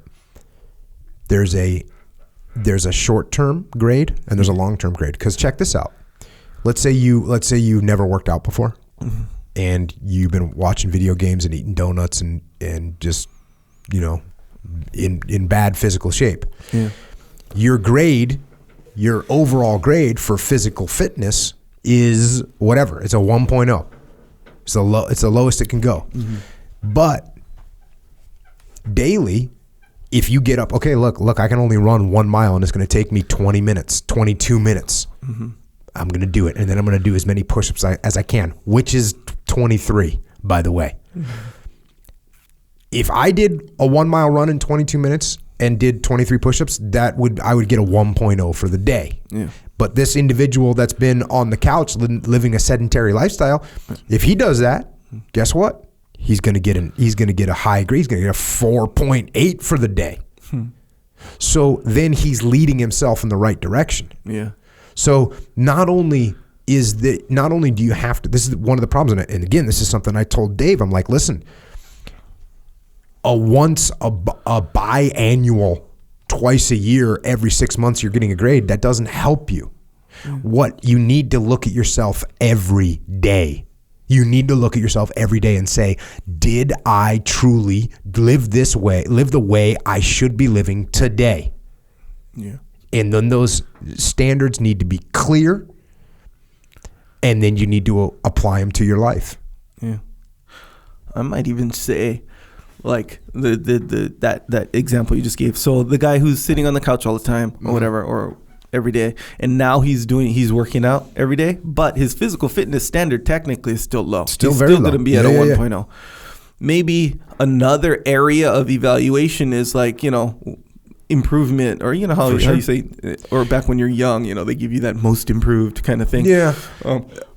Maybe that could be part of it. I think it will be covered by the daily track. Like, okay, you got a 4.0 today. What's your average right now? My average for running average for 30 days is I'm hitting a 3.9 physical fitness. Yeah. That means I'm doing something every day. I'm pushing the envelope. I'm improving. Now, my overall score is moved from a 1 to a 1.2. Yeah. Because I'm in a little bit better shape, but it's still not where it needs to be. Yeah. But guess what? That's good. That can crush some people. Right? If someone goes, I'm a 1.2, I'm never going to improve. It sucks. It's been 3 months. No. Guess what? What'd you get today? What'd you do today? Right. Same thing, opposite, right? The opposite can happen where someone thinks, well, I did something today, so I'm good. Yeah. No. Yeah. No. And the other collateral damage is I did good physical fitness today, so I'm going to take tomorrow off. Yeah. Or I'm going to eat a crappy meal. Yeah. We get that pizza together. Yeah. Right? We don't want that. Yeah. And when I say we, I mean me. Yeah. And why is that? Because we've created this pliable standard in our head that we move around based on our little feelings. Yep. But this won't allow for it. Yeah. You need to keep yourself in check. Yeah. You need to keep yourself in check at all times. And the reason you need to keep yourself in check at all times, you need to impose discipline on your life, because you will end up in a better situation. You will end up with more freedom is where you're going to end up. Yeah. People, you talk about regret, right? Oh, you go talk to people when they're dying on their deathbed, and they're going to regret things they didn't do. There's nothing I can imagine you're going to regret more than when you look back at your life and you say, I didn't achieve what I could have achieved. Yeah. And there's only one way to maximize your achievement, and that's through daily discipline. Daily discipline. And again, when we're talking about achievement, what are we talking about? I'm not just talking about I worked more than you. I made more money than you. I produced more. I sold more cars. That's not what I'm talking about. I'm talking about what is your achievement? Yeah. What is it you're trying to do? I spent a bunch of time with my family and raised great kids. Okay, that's what you want to do. Put that on paper so you know what that looks like. Yeah. Maybe there should be a financial aspect to it, because you need to have a roof over your head. You need to be able to feed your kids. So you certainly should have a job, a vocation aspect to grading yourself. Are you doing what you should be doing at work? Because if you're working hard at work, guess what? You're going to get promoted eventually, or you're going to improve your skills to a point where you'll be more valuable and you can go find a different job somewhere else. So that's got to be in there. Because if what we allow ourselves to do is show up at work every day and just do what we need to do to get by, guess what? You're never leaving that job. You'll be doing that thing forever. Yeah. So it's physical fitness. It's what you're eating, your fuel systems that you're putting into your body. It's the family, the effort. What are you doing to improve the skill sets of your children? What are you doing? What are you doing to improve the skill sets of your children? Are you spending 20 minutes teaching them new vocabulary words so that they can articulate better, so they can become a better leader when they get older? Are you doing that? Is that a big ask as a dad, as a mom? Are you doing it? Have you showed them how to escape a guillotine? Have you? Maybe you should, because you can get caught in a guillotine. That's the street fight, right? Street fight guillotines are coming. Yep. So does your kid know how to escape a guillotine in a street fight? Yeah. How much is it? How long will it take? You got to teach them today. That takes 15 minutes, but you got to drill it. Yeah. You got to drill it every day until they kind of understand it. So what have you invested in your kids today? What's the minimum standard? Now you could think to yourself, well, I got my kid an iPad for Christmas. That was an awesome gift. So I'm pretty much good to go. Yep. As a dad, right? Does your kid care about that iPad compared to, or you fast forward 3 years where your kid's got an incredible vocabulary and can defend guillotines, right? So how much have you invested in your family? Yeah. So these are the kind of things that we can set a moving goalpost, where you can set a moving goalpost that says, hey, if you get your kid an iPad with some apps on it, you're a good dad. That's a moving goalpost. Hey, if you can get your kid an iPad and they can get some educational stuff, you feel pretty good about it. Cool, good job. Yeah. Is that a moving goalpost? Yes, it is. Yeah. Because what they really need to know is have a better vocabulary. What they really need is interaction with you as a human being, so that they can interact with other human beings in a more complete way. That's what we're doing. So you got your physical, you got your, mental. How much have you read today? And I'm not talking about reading somebody's freaking Instagram post. That doesn't count. Okay. You get negative credit for that. Right. You're getting dumber when you do that. Yeah. So what are you doing? How many words did you learn today? Mm-hmm. And by the way, this is brain maintenance too. Because if you're not trying to learn new things, then your brain is deteriorating, just like your body will. So you got that aspect. What about your creative output? What have you done in that capacity? Mm-hmm. Did you draw a picture? Did you write a story? Did you come up with a guitar riff that kind of rocks? Right? Good Did question. You? Because you may or may not have. Yeah. My guess is you didn't. Yep. So what have you done that today? And by the way, if you think, I took a cool picture for Instagram and I'm kind of giving myself artistic credit for output right there. Yeah. No.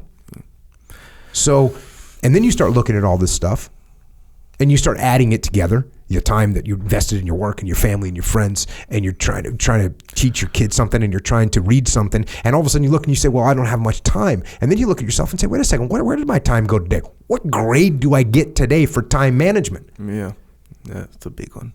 Because did I spend time doing things that I got negative value? Never mind break even, actually negative value. Yeah. and we don't have a grading system. We don't know what we're aiming at. We don't know what the potential is, because that's what's cool about this. You read these definitions, the high end, the outstanding, the eminently qualified Marine. That is an unachievable human. Yeah. It's an unachievable Marine. You will not be that good. You cannot hold all those categories. But let me tell you something. That is no reason to not aspire to become the most eminently qualified human being that you can become. Just because it's an impossible path, just because it's a path with no end to it, just because you'll never reach the top of the mountain ever, you will not. You cannot.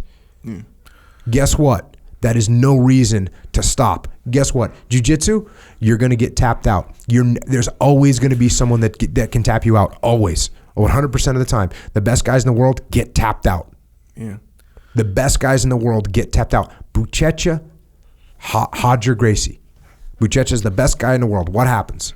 He goes in gi and loses to Roger Gracie. Got tapped out. Submitted. Why is that? Because somebody's always... And what happened to Roger Gracie, by the way, when he fought Tim Kennedy? He got beat down. So there's always... You're never going to get to the top of the mountain, but that is not... That is not a reason to stop climbing. Yeah.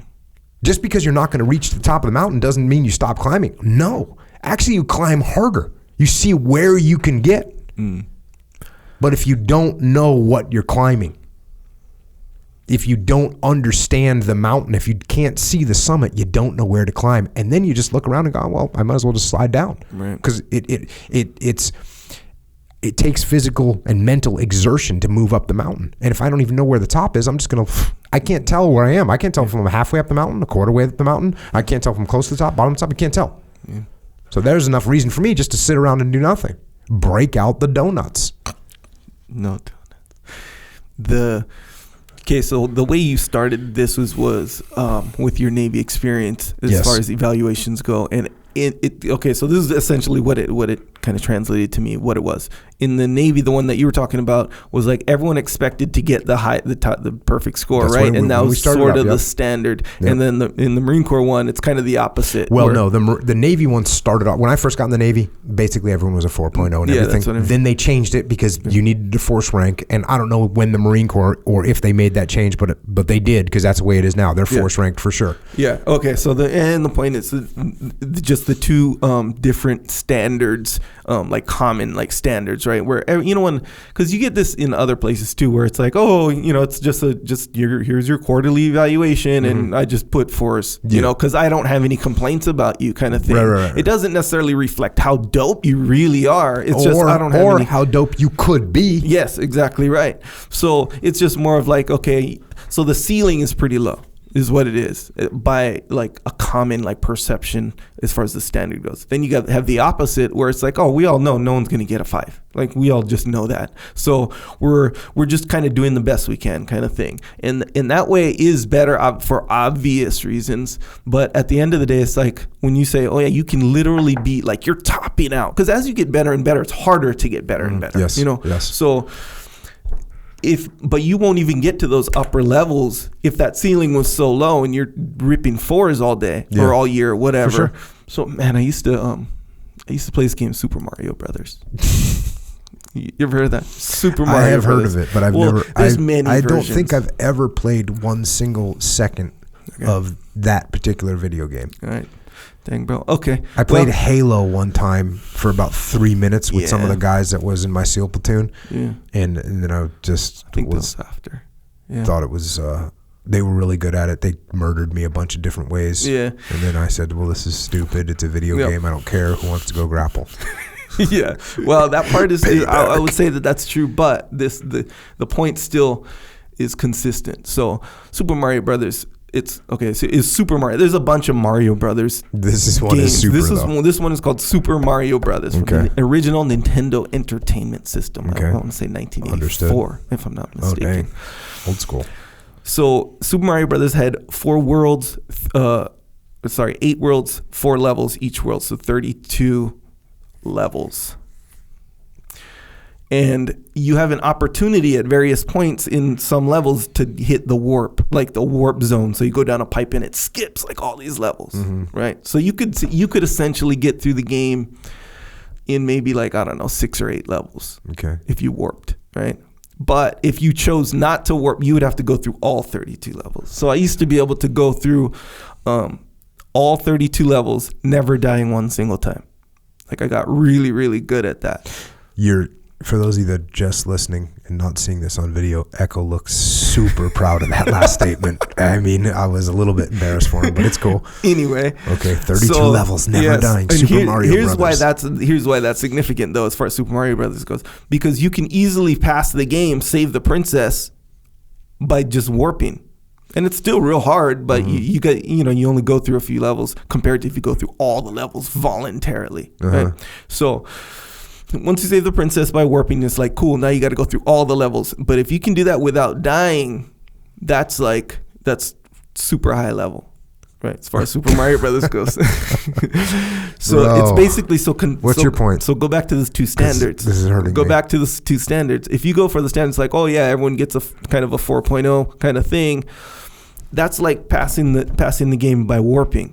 It's true. Like, man, you passed the game in one man. Damn, that's good. That's good by any standard, really. I can't complain about that. But you got to open up the standard a little bit more. Go through all 32 levels. Then without dying. Then you do it as quick as you can kind of thing. And if that standard kind of allows for all that, where you can't reach the top of the level. Like, the standard isn't saving the princess. The standard is like something way greater. You see what I'm saying?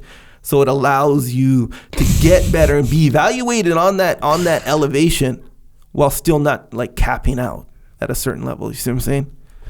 That's what you got to do as far as the evaluation process goes. Okay, bro. I'm telling you. I'm telling you. Look to Super Mario Bros. There was this thing they discovered. It was like a glitch in the game where you could like go to this one level and do this thing with a turtle shell and keep jumping on it and get like 1,000 men, which is kind of a step backwards in a way, but that's just a side note. Dang. Okay. How much time have you spent playing video games? Well, imagine what you could have done with your life. Yeah. Well, keep in mind, you could have played guitar. You could have played, yeah, instruments. Yeah. You could have mastered chess. Yeah. You could have spoken another language. Instead, you're over here talking about how you did 32 levels in one man. By the way. Yeah. By the way, this is to get you a really low grade. When I come up with a system, your grade is going to be low. Yes. As far as achievements goes, yes, very low. But as far as an evaluation process, did other people like highly respect you? Did Jade Charles go, dang, man? Did he kind of? Yeah, sometimes. There you go. Look at that. You finally got that respect you wanted from that Super Mario Brothers. I was in 5th grade, by the way. So, a little bit different. Was that a humble brag? Like, I did 32 levels? By the way, I was only in 5th grade. No, I think it was more of an aging thing. Actually, that wasn't a brag at all, because in 5th grade, you could have been learning the language. Yes, sir. Yeah. Yeah. Or doing pull-ups. Actually, I was doing pull-ups in 5th grade. That's legit. Yeah, big time. I thought so. Check. Well, okay. Look, here's the bottom line. We are looking to step up. We are looking to become better, truly better. Mm-hmm. So, what do you got for us? How can you help us get better? Yeah, to stay on the path. So, and actually, that brings up a good point, because we're on the path, quote unquote, right? Whatever, are all on the path, and saying we're even saying we're on the path, straight up saying it.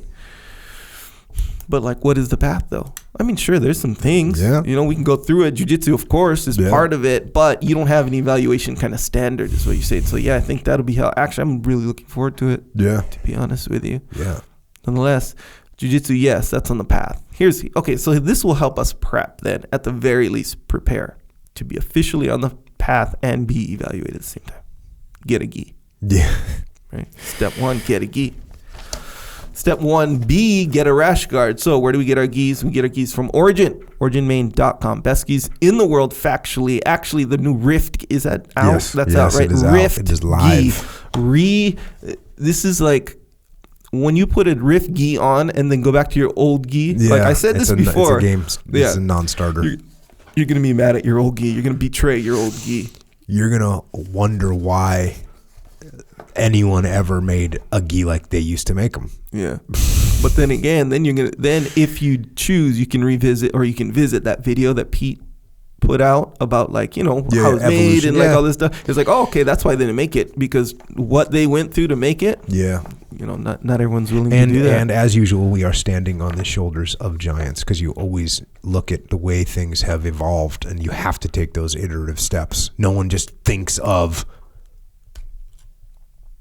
the iPhone. Right? Yeah. Somebody had to make a bunch of other phones before that. Oh, yeah. And then even consider iPhone like right now. Like, what is the newest one? I don't know. X or something. 10, right? I don't know. The X is the 10, Roman numerals, I guess. I didn't know that at first. Anyway, the one in 6 years from now is going to make this X10 like one be like, oh, that's the old school, like non-evolved Neanderthal one. That's what it's going to feel like. That's what your old gi will feel like. Yes. A non-evolved Neanderthal gi. And then you put on the Rift, you go, oh. Yeah. So you can get the gis, you can get the rash guards, you can get other clothing. You can also get supplements, which right now I am taking a ton of joint warfare. Yeah, I hurt my knee, which is not that big of a deal. Because let's face it, I'm walking around, we're going to be fine. It's not that big of a deal. I don't want people to feel like, oh no, what happened? Don't worry. Everything is fine. I did, however, up the joint warfare and continue the krill oil path. But the joint warfare, you can feel it in there. You can feel it like little micro nano robots in there repairing stuff. Yep. Now, you have to, I know it happened with your bicep, but the last time I hurt my other knee, it was a disaster. Yeah. And this one is already. Yeah. So, anyways, get your joint warfare. I remember you. Well, I mean, of course, I remember it because it was as recent as today, where you're like, I'm like Wolverine. I heal up so fast. But I'm like, yeah, well, I dig it. It's probably the joint warfare, but yeah, man. The Wolverine, joint warfare has something to do with it, but also I definitely have been blessed with some sort of a ability to heal up a little quicker. Yeah, man. Thankfully, knock on wood. Mm-hmm. That's what it seems like to me. Cool. Well, also we have milk, which is additional protein that happens to be delicious and tastes like a dessert, straight up. That's the way it goes with that. Also, Warrior Kid milk. Same deal, just for the kids. Well, a little bit it's more a little engineered. bit the same deal, but they have strawberry Warrior Kid milk, which is literally the best tasting thing in the world. Yeah. That has strawberry flavor, because mint is still my favorite, and we do have strawberry adult milk coming out. I need that, and it is ridiculous. What is T&E? Test and evaluate. Oh. So I got the little package in the mail. Yeah, and it's good. It was so good. So yeah, you can get that. Also discipline and Discipline Go. So Discipline, if you are going to train jiu-jitsu, or you're going to do something that's going to require physical output and at the same time mental alertness. So that's, for me, it was always about, hey, pre-mission, because when you're on a mission, you have to be physically ready and you have to be mentally ready. You need both aspects. And so that's why we made Discipline, so you're ready for those things. And then also we have Discipline Go, which is a capsule. And the reason I made this is because sometimes I'm going to speak, or I'm going to work with a company, or I'm going to be in a boardroom all day, and I want to bring my A game. Sure. And I don't want to have to drink a whole beverage because I don't need it at that time. So I talked to Pete and Brian. We took the elements from Discipline drink, put them into the capsule. So that way, if you need to bring your A game, you can get your Discipline Go. And that will get you across the board. And so will a little bit of Jocko white tea. Yep. It's a good one. The original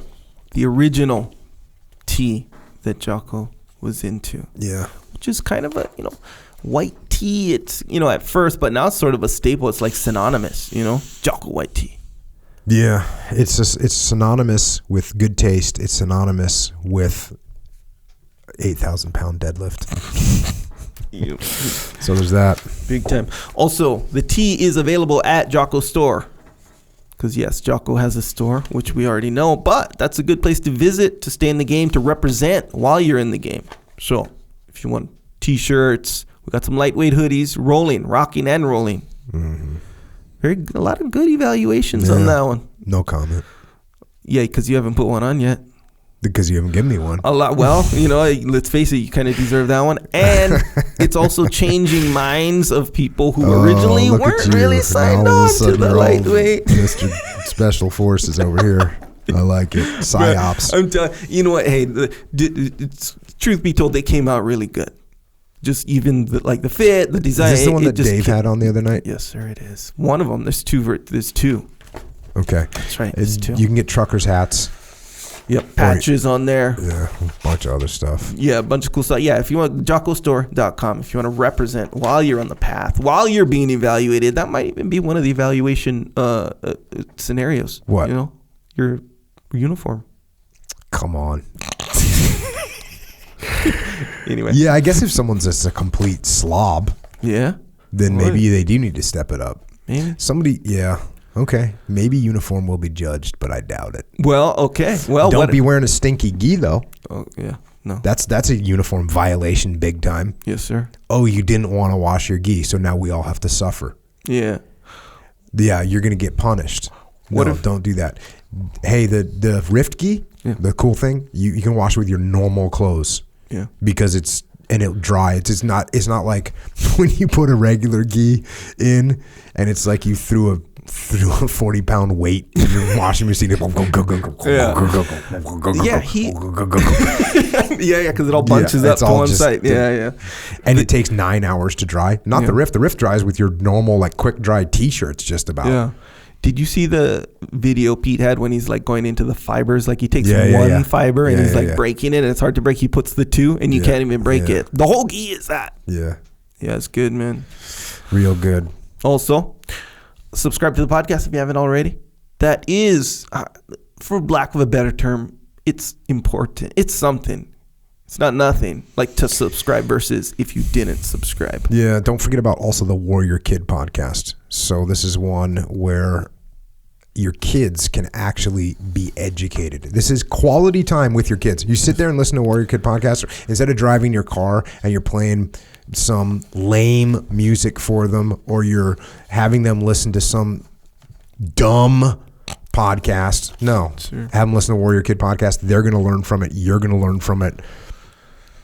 Just check it out. It'll help. It will help your kids. I just got a text this morning from a buddy who said this is going into the book, but he had a nephew who had been through, a rough time, and 10 years old, got him the Warrior Kid book. Boom, Warrior Kid. He's like, hey, that book completely changed the trajectory of my nephew's life. And it doesn't get much better than that. But the Warrior Kid podcast has the same messages in a podcast format. So check that out. And also, while you're there, you can check out some of that IrishOaksRanch.com, where we have a Warrior Kid that is making soap, started a business making soap on his farm from goat milk. And that goat milk will help you stay clean. Stay clean. My daughter has a question for Uncle Jake. Oh, okay, by the way. cool. Don't worry, I'll send it to him. Yeah. And his send it to Uncle Jake. We'll get that sorted. He might. Also, YouTube. We have a YouTube channel if you're interested in the video version of this podcast. We'll see what Jocko looks like while he, gives it to you straight. It's, that's where you go. There's YouTube. also some of Echo's legit videos on there that he calls legit videos. He feels good about. He feels really good about them, and just like he feels good about getting through 32 levels. Oh, yeah. Kinda, yeah. Sometimes. And then we got psychological warfare. If you need everyone that looks for an alarm says, oh, it'd really be great to have an alarm. Jocko, make an alarm. That's the alarm. Psychological warfare. It's on iTunes, Google Play, MP3 platforms. And not only will it wake you up in the morning, but if you're having a moment of weakness because you want to eat a donut, this will 100% effective stop you from eating a donut. Press play. Psychological warfare. Check it out. Also, flip side canvases.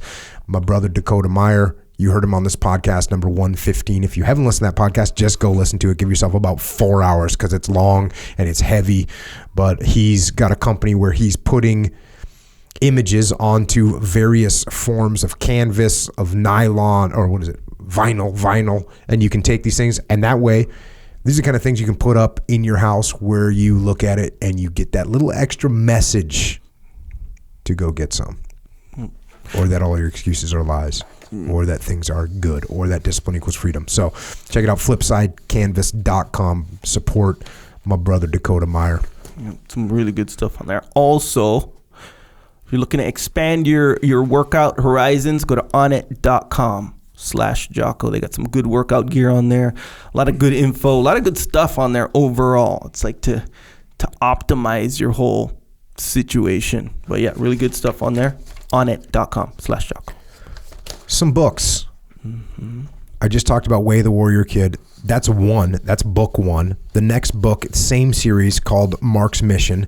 And then there's the third book in the series, which is called Way of the Warrior Kid, Where There's a Will. So that is now live for pre-order at this time.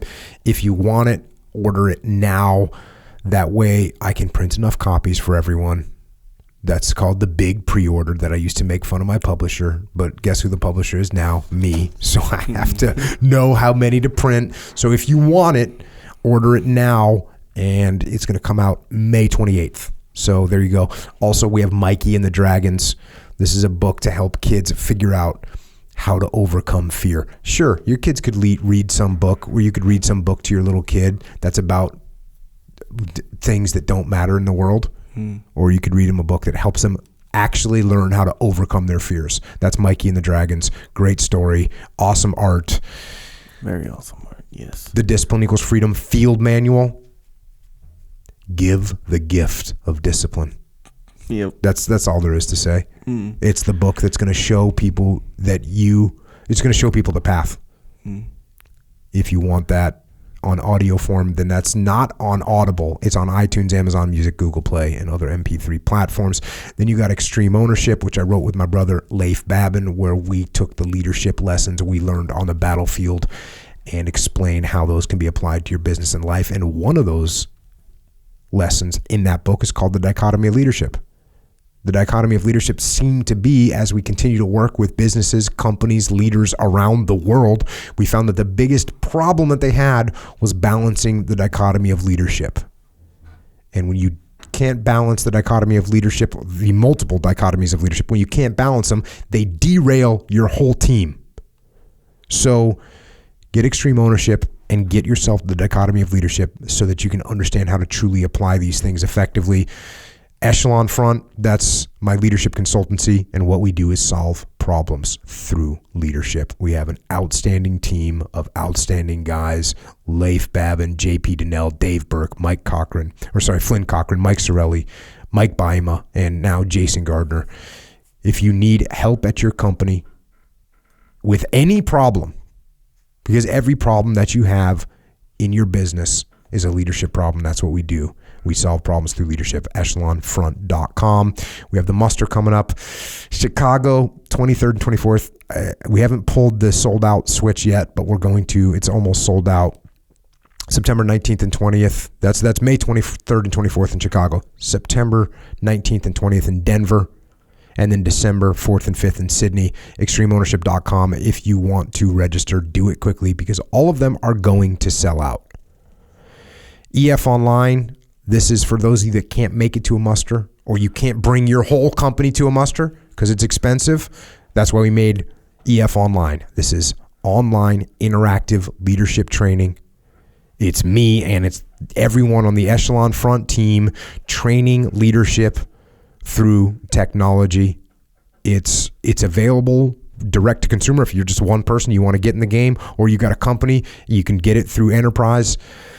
But if you want to check it out, go to efonline.com. And of course, on top of that, we have EF Overwatch, where we're taking leaders, proven leaders from Spec Ops and from combat aviation, placing them into companies in the civilian sector. Don't always hire someone based just because they have experience in a field. Actually hire them for their leadership capability, because it is a lot easier to teach someone an industry than it is to teach someone leadership. So get yourself a qualified, proven leader. Go to efoverwatch.com if that's what you need.